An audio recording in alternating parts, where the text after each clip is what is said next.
ভাঙা ঘরে ভাঙা চালা ভাঙা বেড়ার ফাঁকে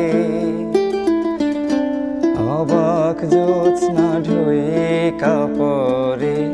হাত বাড়াইয়া ডাকে হাত ইশারায় ডাকে